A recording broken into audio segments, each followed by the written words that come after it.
It's absolutely astounding that the majority leader of the United States Senate could make such a statement and mislead and deceive the American people in such a way. They've got to control costs from their perspective. There are wonderful ways to control costs from our perspective if you allow, again, patients and families and doctors to be making these decisions, not having Washington, D.C. determining who gets care and who doesn't, and picking winners and losers. One of the ways that they're doing this is to narrow the panels, and we're beginning to see it in places all across the country. In Atlanta, there are 3 major hospital systems that aren't in the exchange.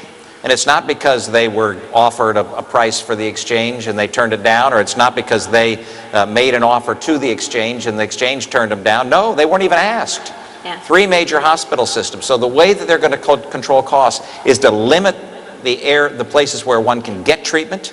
So as a patient, you're not going to be able to go to necessarily the hospital or the clinic or the place where you have had your treatment, and then they're going to limit the doctors and the providers that you're able to see. Now, where the rubber hits the road there is exactly what you talked about. Individuals with diseases like cancer, individuals who fought and worked as hard as they can to find somebody who will care for them in the way that they believe to be most appropriate, and that's where the decision ought to be.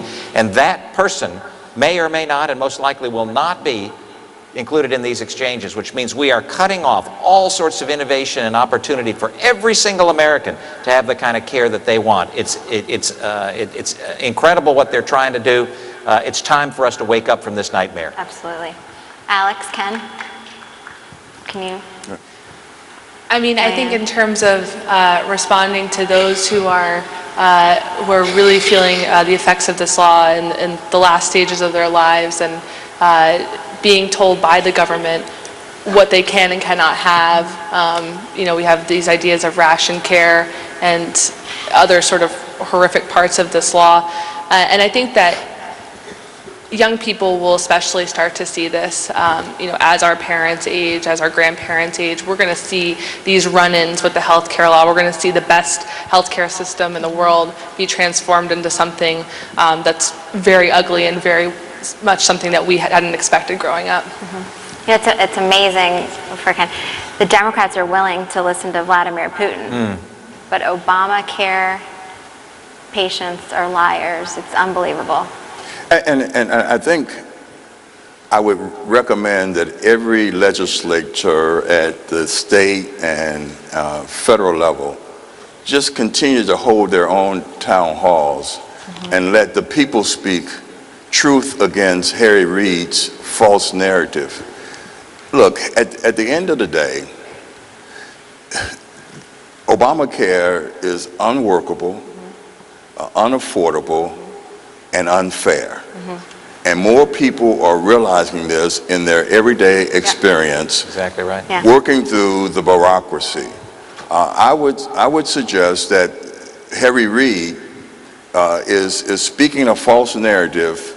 It is a desperation narrative, because he understands that the American people are rejecting this power grab for 1/6 of our economy. Right. But more importantly, it actually limits consumer choice, and it ratchets down the quality of health care that we have in our country.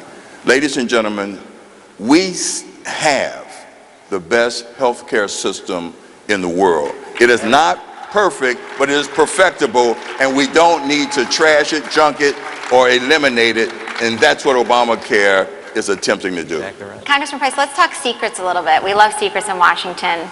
And your colleagues, you vote, you talk to some Democratic colleagues in the halls, on the Hill.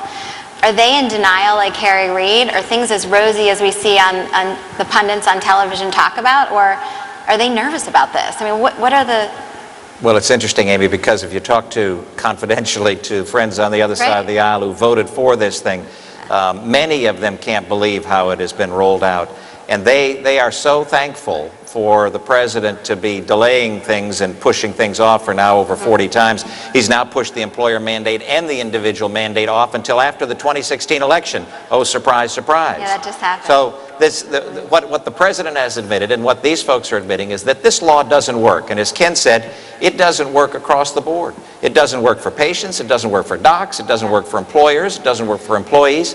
The majority of the states know it doesn't work for them.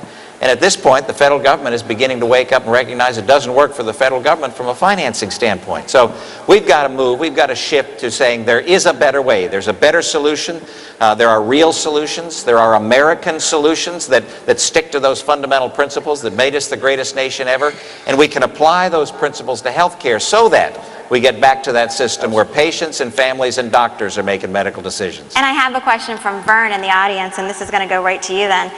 What are some solutions? Give us a minute on your bill, because you've been a leader, so can we dig into that a little bit? If you step back and you think about what principles we all ought to have on health care, not ought to have, but have. Everybody talks about the top three. Affordability, you need a system that's affordable. You've got to have a system that's accessible to everybody. You've got to have a system of the highest quality. Many people add more to those. I add three more. Responsiveness, you got to have a system that's responsive. Doesn't do you any good to walk through the front door if there's nobody behind the desk, which is what the Obamacare system is going to be. We've got to have the highest amount of innovation in the world. If we lose the innovative edge that we've had for generations, we will not have the high quality. And then we've got to have choices for everybody. Yeah. Choices that they select, not that the government selects. So affordability, accessibility, quality, responsiveness, innovation, and choices. Every single one of those principles is violated by Obamacare. So how do you get to the right solution? H.R. 2300 is the bill that we put forward. It makes it so that everybody has the financial feasibility and incentive to purchase the coverage that they want for themselves and for their family, not that the government forces them to buy. You can solve the insurance challenges, portability and pre-existing, by making it so that everybody owns their coverage regardless of who's paying for it. So they change their job, they lose their job, they just take it with them. Pre-existing illness, nobody in this country ought to be priced out of the market because they get a bad diagnosis. That's a holdover from a bygone era and a bad system.